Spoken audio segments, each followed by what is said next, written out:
이사야 9장 1절로 7절 말씀 한 절씩 교독하고 마지막 절은 함께 읽도록 하겠습니다. 제가 먼저 1절을 읽습니다. 전에 고통받던 자들에게는 흑암이 없으리로다. 옛적에는 여호와께서 스불론 땅과 납달리 땅이 멸시를 당하게 하셨더니 후에는 해변길과 요단 저쪽 이방의 갈릴리를 영화롭게 하셨느니라. 흑암에 행하던 백성이 큰 빛을 보고 사망의 그늘진 땅에 거주하던 자에게 빛이 비치도다.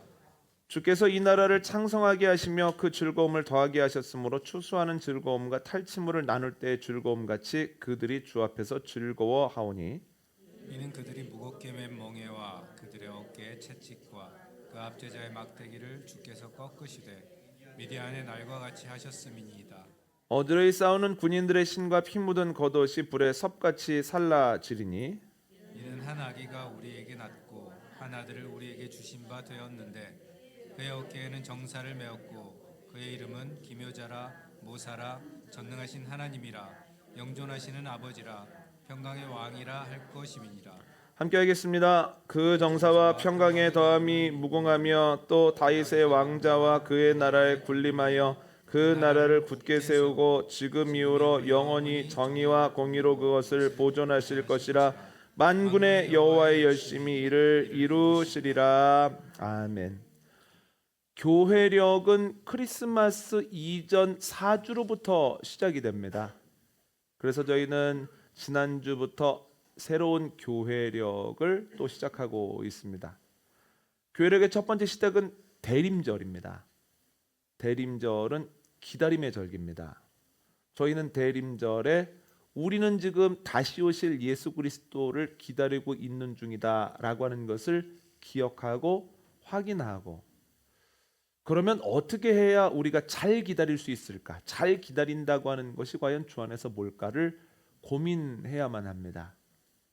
기다리는 자로서 잘 기다려야만 우리가 주님을 만났을 때 책망받지 않고 칭찬을 받을 수 있기 때문입니다. 여러분, 잘 기다려서 주님을 만나는 그 날이 책망받는 날이 아니라 칭찬받는 날이 되어지기를 원합니다. 그래서 오후 예배 때는 기다림에 대해서 나눠보려고 하는데요. 보다 좀 자세하게 주제를 말씀드리면 기다림의 의미, 기다림의 모습, 기다림의 이유, 또한 기다림의 결과, 이렇게 4주 동안 나누어 보려고 합니다. 오늘은 기다림의 의미에 대해서 나눠 볼 건데요. 첫 번째는 기다릴 수 있는 사람은 행복하다는 거예요. 기다림 자체에 행복이 있다는 겁니다.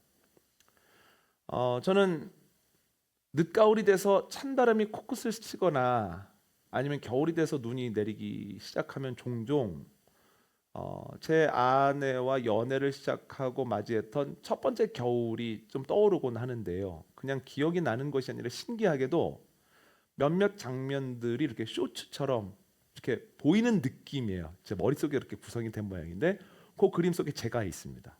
근데 두 가지만 말씀을 드리면 보통 제가 어떤 모습으로 기다렸는지가 이렇게 그려지거든요. 그런데 추워서 그런지 목에는 목도리를 둘렀습니다. 그리고 위에는 가죽 잠바, 제가 늘 입고 다니던 가죽 잠바가 있습니다. 검은색. 그리고 리바이스 청바지를 입고 나이키 신발을 신고 가죽 잠바에 이렇게 손을 이렇게 찔러 놓고 이렇게 기다렸던 기억이 있습니다. 머리 스타일은 지금과 놀랄 만큼 똑같습니다. 고등학교 때부터 똑같이 머리 스타일이기 때문에 아마 그때와 지금 저를 비교하면 뭐 이렇게 머리가 똑같아 그러실 거예요. 두 번째 생각나는 영상은 뭐냐면 어느 날인가 약속 장소에 가야 되는데 눈이 슬금슬금 내리는 거예요. 그래서 버스가 약간 높은 지대를 넘지 못하고 계속해서 이렇게 올라가지를 못하고 계속 그 자리에 맴도는 거예요. 그래서 제가 이러다가는 약속에 늦겠구나 싶어가지고 저 좀 내리게 해주세요. 그래서 내려서 그 눈이 오는 데를 막 제가 달려갔던 그런 기억이 있는데, 그 영상 속에 저는 베이지색 이렇게 롱코트를 이렇게 입고 있습니다. 그게 왜 자꾸 눈이 오거나 그러면 비슷한 상황 속에서 이렇게 떠오르는지 모르겠습니다. 그때 마음도 어느 정도 기억이 나는데 여러분 그때 어땠을까요? 기다리는데 왜 이렇게 추워? 왜 이렇게 이번 겨울은 눈도 많이 와? 아니 데이트하는 날 왜 하필이면 이렇게 눈이 와가지고 미끌미끌해 차도 못 다니게 그랬을까요? 아니면 마음이 행복했을까요? 저의 마음이 행복한 겁니다. 그러니까 기다리는 동안 혹은 여러 그 시간을 이렇게 준비하면서 머릿속에 오늘은 뭐 해야지, 뭐 하면 재밌겠다 이런 생각이 있는 거예요.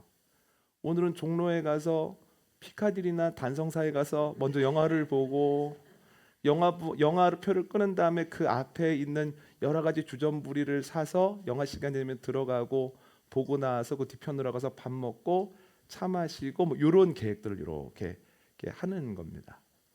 기다림 자체가 너무 행복한 겁니다. 기다릴 수 있다는 거. 기다릴 수 있다는 것 자체가 왜 행복이냐면 그런 약속과 기다림이 없다면 그 시간 제가 초교일 날 뭐 했겠습니까? 아랫목에 앉아서 귤을 먹고 있었겠죠. 그러니까 저는 아랫목에서 귤을 먹는 행위를 비하하는 것이 아니라 그것도 물론 소중한 것입니다만 그러나 만남의 약속이 있고 그 약속까지 기다리는 것이 얼마나 더 행복하고 즐거운 일인가를 말씀드리고 싶은 겁니다. 오늘 본문은 이사야 9장입니다. 그러니까 이사야가 선지자일 때 남유다의 왕은 히스기야였습니다. 아시는 것처럼 솔로몬의 아들인 르호보암 때 이스라엘이 남유다와 북이스라엘로 분열이 되어지는데 남유다와 북이스라엘의 관계는 아주 좋을 때도 있고 아주 힘들 때도 있었습니다. 그러니까 저희 남북 관계도 그렇잖아요. 아주 괜찮을 때가 있는가 하면 긴장이 연속일 때가 있잖아요. 히스기야 때는 최악이었습니다. 그래서 북이스라엘이 아람과 연합을 내서 남유다를 침입하려고 꽤 많은 시도들을 했고 그것은 남유다 사람들에게 굉장한 고된 것이 되었습니다. 그런데 문제가 뭐냐면 그들은 어찌어찌 막아볼만 했는데 그 위에 있었던 아수르라고 하는 제국이 아수르 내에서 전에 없는 영웅적인 지도자를 맞이한 티글랏빌레셀 3세라고 하는 영웅적 지도자가 나타나서 안에 있는 세력들을 단단하게 하나로 규합하고 그때부터 여기저기로 정복 전쟁을 다니는데 아수르를 당할 자가 없는 거예요.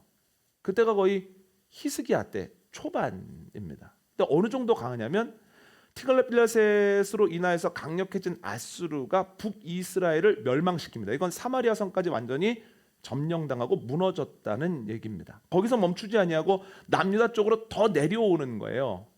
내려오는 가운데에서 남유다가 휘청휘청하는 순간을 자꾸 맞이한다는 거. 외적으로 굉장히 어렵죠. 그런데 외적으로 어려운 것뿐만 아니라 내적으로도 굉장히 힘들었는데 아수르가 자꾸만 조공을 요구하는 거예요. 조공을 안 줄 수가 없습니다. 그래서 경제적으로 형편이 없다는 거예요.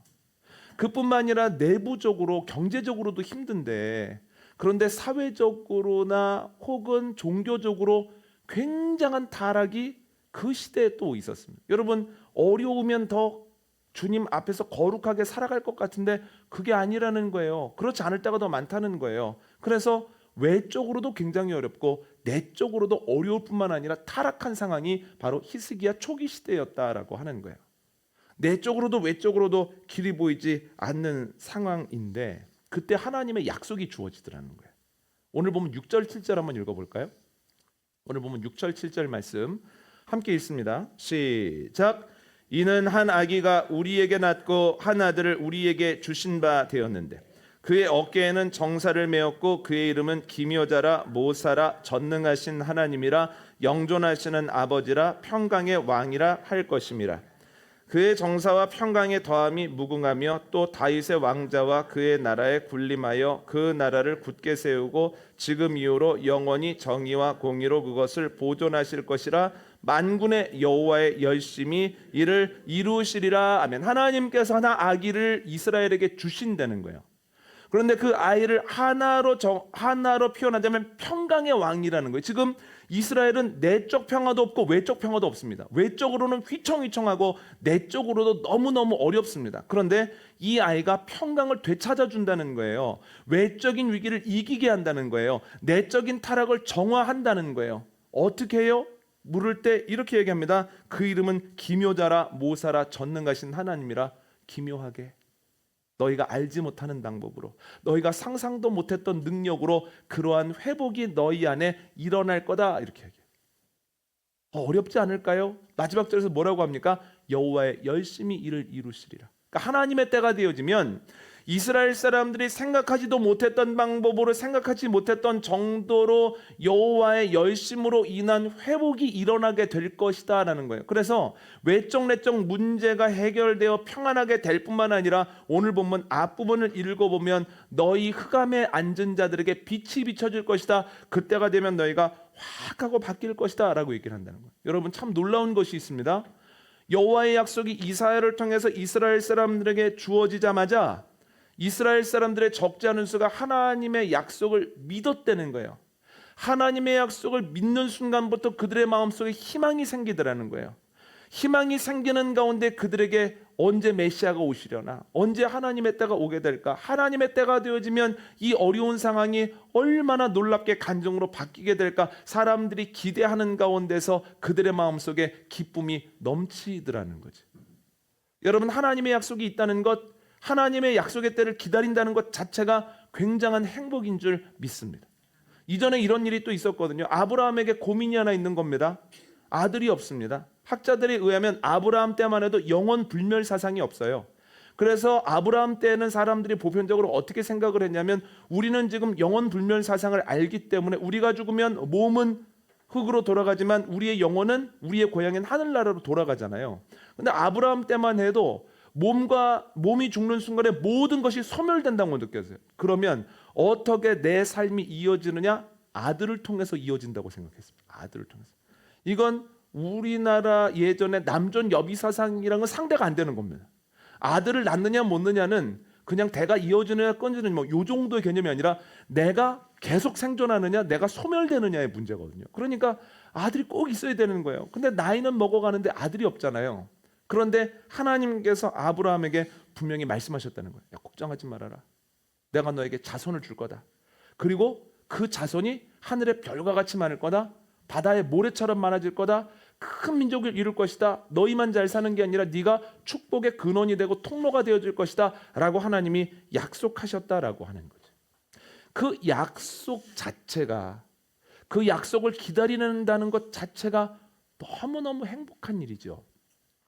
여러분, 하나님께서는 나를 만드실 때부터 나와 우리 가정과 우리 교회에 대한 계획을 가지고 계신 줄 믿습니다. 하나님의 때는 반드시 있는 줄 믿습니다. 물론 지금도 하나님이 함께 하시는 가장 행복한 때지만, 내가 기도하고 있고 내가 고민하고 있고 내가 힘겨워하고 있는 일들에도 하나님의 약속과 계획과 때가 있는 줄 믿습니다. 그러나 하나님의 약속이 있다는 것만으로도 기다림의 시간에 우리에게 기쁨과 행복이 넘치게 되어지기를 원합니다. 여러분, 그러면 우리가 하나님의 약속이 무엇인지를 알기 위해서 무엇을 해야 될까요? 하나님의 음성을 듣는 곳으로 자꾸 가야죠. 예배하는 장소로 가야 되고, 하나님을 믿는 사람들과 복음을 나누는 장소, 셀 예배 드리는 장소로 자꾸만 가야 되고, 또한 하나님의 말씀을 들을 수 있는 행위를 자꾸 해야죠. 설교 말씀을 듣고 그 말씀을 또 매일매일 읽으려고 노력하고, 매일 성경으로 묵상하고, 믿는 사람들과 묵상하는 것을 나누는 가운데에서 하나님의 음성이 주어진다는 거야. 아, 하나님의 약속이 있구나. 하나님의 때가 다가오고 있구나. 우리는 기다리면서 살고 있는 거구나. 그걸 깨달을 때 똑같은 삶을 똑같은 자리에서 살아가고 있는 것 같아도 이전과는 의미가 달라진다는 겁니다. 여러분, 기다릴 수 있는 사람들은 행복하다고 하는 것을 기억하고, 주님께서 나에게 어떤 약속을 하셨는지 분명히 알기 위해서 힘쓰는 저와 여러분 되어주시기를 원합니다. 그래서 기다릴 수 있는 사람은 행복하죠. 두 번째는 붙잡을 수 있는 사람은 행복합니다. 뭐 얘기가 나온 김에 연애할 때 얘기를 한 번만 조금 더 드리면, 약속 시간이 다 되었는데 여자친구가 안 나오잖아요. 그럼 불안한 거예요. 왜 불안할까요? 왜 불안하겠습니까? 내가 시간을 착각했나? 날짜를 착각했나? 그러니까 좀 적어두면 좋은데, 제가 적는 게 아니라 머리로, 예전에는 그냥 딱 들으면 기억한다고 해서 딱 기억해 놓거든요. 근데 그게 다 맞는 건 아닙니다. 올 시간이 됐는데 5분 지났는데 이렇게 하면 날짜를 잘못 알았나? 시간을 잘못 알았나? 심지어 나는 길치니까 장소를 딴 데 있는 건가? 이런 불안감이 막 몰려오는 거예요. 그러면 만날 때가 됐는데 안 오네 라는 생각이 드는 순간 기다리는 게 훨씬 더 어렵습니다. 훨씬 더 춥고 훨씬 더 마음이 콩닥콩닥하고 힘이 듭니다. 그런데 이런 적이 종종 있었습니다. 때로는 약속 장소가 여자친구네 집 앞일 때가 있거든요. 그러면 5분이 지났는데 안 옵니다. 어떻게 된 거야? 하고 이렇게 보는데 3층 문이 딱 창문이 열리면서 고개가 딱 나와서 나 10분 있어야 될 것 같은데 커피숍에 가서 기다려. 그러면 그 다음부터 어떨까요? 마음이 편안합니다. 그 말을 듣는 순간 온 세상의 공기가 훈훈하게 바뀐 건 아닌데 추위라든가 여러 가지 조건들이 어렵게 느껴지지 않은 거. 왜 그러냐면 확인받았기 때문입니다. 이 약속이 있다. 약속의 시간이 다가오고 있다라고 하는 것을 확인받으면 똑같은 환경에서 살아가면서도 훨씬 수월하게 살아갈 수 있습니다. 여러분, 하나님께서 이사야를 통해 이스라엘 사람들에게 평강의 왕에 대한 말씀하셨습니다. 그때가 되어지면 많은 것들이 회복될 거다. 평강이 회복될 거다. 암흑에 있었던 사람들이 빛 가운데 거하게 될 거다. 이런 약속을 하죠. 어떻게 해요? 기묘하게. 너희는 생각할 수 없는 방법으로. 어떻게 해요? 여호와께서 열심을 내시니까 이렇게 하시거든요. 그러면 이사야를 통해서 약속을 들은 이후에 드라마틱한 변화가 이스라엘 사람들에게 생기면 얼마나 좋겠습니까? 그런데 놀라운 건 이사야를 통해서 하나님이 약속해 주셨는데 상황의 변화가 있을까요? 없을까요? 없다는 거예요. 뿐만 아니라 이사야 36장 37장을 보면 상황이 훨씬 더 어려워졌다는 거예요. 상황이 얼마나 안 좋아졌냐면 군데군데 공격을 하는 게 아니라 이제는 아수르의 왕이 아수르군을 데리고 와서 예루살렘 성을 완전하게 포위합니다. 이제는 옴짝달싹 못합니다. 예루살렘 성의 양식만 떨어지면 이제 함락되는 건 시간 문제라는 거예요. 시간 문제입니다. 아니, 하나님이 약속하셨으면 좀 좋아져야지. 내가 너를 붙잡아 주리라. 그러면 안 흔들리게 해주셔야지. 상황이 그렇게 바뀌어야지. 내가 너를 평안하게 하리라. 그럼 평안하게 좀 해주셔야 되는데 약속과 무관하게 상황은 점점 더 어려워지더라는 거예요. 그런데 히스기야가 흔들리지 않습니다. 히스기야가 왜 안 흔들렸는가? 그는 우리와 결이 다른 사람인가? 믿음이 특출나게 좋은 사람인가? 그렇지 않습니다. 히스기야도 똑같은 사람입니다. 그런데 그럴 수 있는 이유가 있습니다. 한번 읽어볼까요? 이사야 37장을 한번 읽어보시죠. 화면을 보시고 읽겠습니다. 시작. 그러므로 여호와께서 아수르 왕에 대하여 이같이 이르시되 그가 이 성에 이르지 못하며 화살 하나도 이리로 쏘지 못하며 방패를 가지고 선에 가까이 오지도 못하며 흉벽을 쌓고 치지도 못할 것이요 그가 오던 길 곧 그 길로 돌아가고 이 성에 이르지 못하리라. 나 여호와의 말이니라. 대전에가 나를 위하여 내 종 다윗을 위하여 이 성을 보호하며 구원하리라 하셨나이다 하니라. 아멘.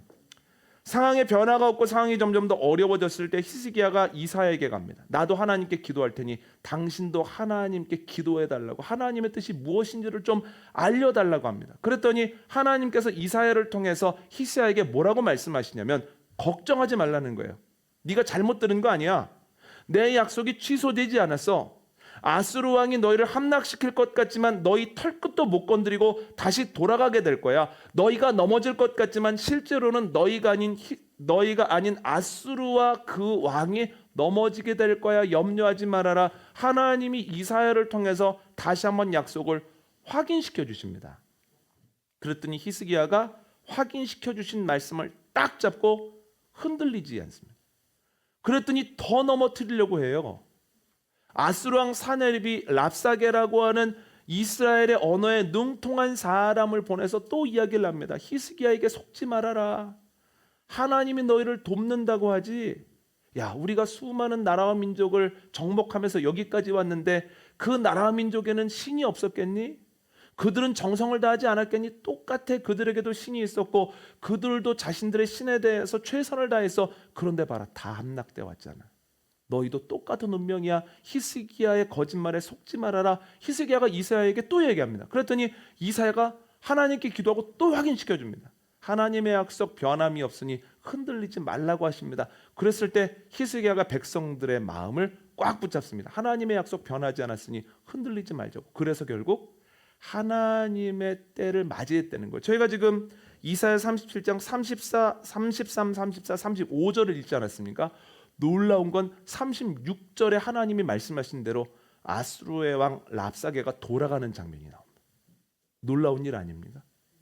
여러분, 하나님의 약속이 있습니다. 상황이 변하지 않습니다. 더 어려워집니다. 내가 잘못 들었나? 내가 착각을 했나? 내가 너무 희망을 했기 때문에 하나님이 말씀도 안 했는데 그렇게 혼자 착각을 하나 싶습니다만, 그러나 하나님께서는 그때마다 다시 확인시켜 주심으로 흔들리지 않고 넘어지지 않게 해주신다는 거예요. 히스기야에게만 그렇게 하셨던 건 아닙니다. 아브라함에게도 그렇게 하셨습니다. 아브라함이 시간이 가면서 자신의 몸이 죽은 것처럼 되고 사라의 경수가 끊어졌을 때 이제는 거의 포기하거든요. 그런데 그때마다 하나님이 나타나셔서 확인시켜 주십니다. 아브라함아, 걱정하지 말아라. 네 자손이 하늘의 별과 같이 많아질 거다. 네 상속자는 네 몸에서 난 아들이 될 것이다. 계속해서 확인시켜 주시죠. 그래서 아브라함이 75세 때 하란을 떠나 100세 때에 아들을 얻을 때까지 흔들리지 않는 것은 아니었으나 결국 하나님을 떠나지 않았다는 거예요. 하나님의 약속이 있음을 믿죠. 그런데 그 약속이 있음에도 불구하고 상황의 변화가 없거나 상황이 더 어려워질 때도 있습니다. 올해 지금쯤 어떤 모습으로 살아가고 계신 저희가 다 알 수는 없지만, 그러나 분명한 것은 하나님의 약속은 취소되거나 변경되지 않습니다. 우리가 주님께 나아가면 주님께서는 그것을 다시 확인시켜 주십니다. 하나님, 제가 잘못 들었나요? 아니, 잘못 듣지 않았는데. 저 혼자 착각한 건가요? 아니, 너 혼자 착각한 것 아닌데 걱정하지 말라 하시죠. 그러면 우리가 해야 되는 건 무엇입니까? 상황의 변화가 없거나 혹은 상황이 점점 어려워졌을 때 낙심하고 의심하는 것이 아니라 주님께 나아가 또 확인을 받는 겁니다. 말씀을 읽고 예배하고 찬양하면 하나님께서는 찬양의 가사로, 말씀의 은혜로, 사람들과의 대화 중에 듣는 단어로, 마음의 확신으로, 기도할 때 평안으로 하나님이 재확인시켜 주신다는 거예요. 그래서 붙잡을 수 있는 말씀이 있고 약속이 있는 사람은 행복하다는 거예요.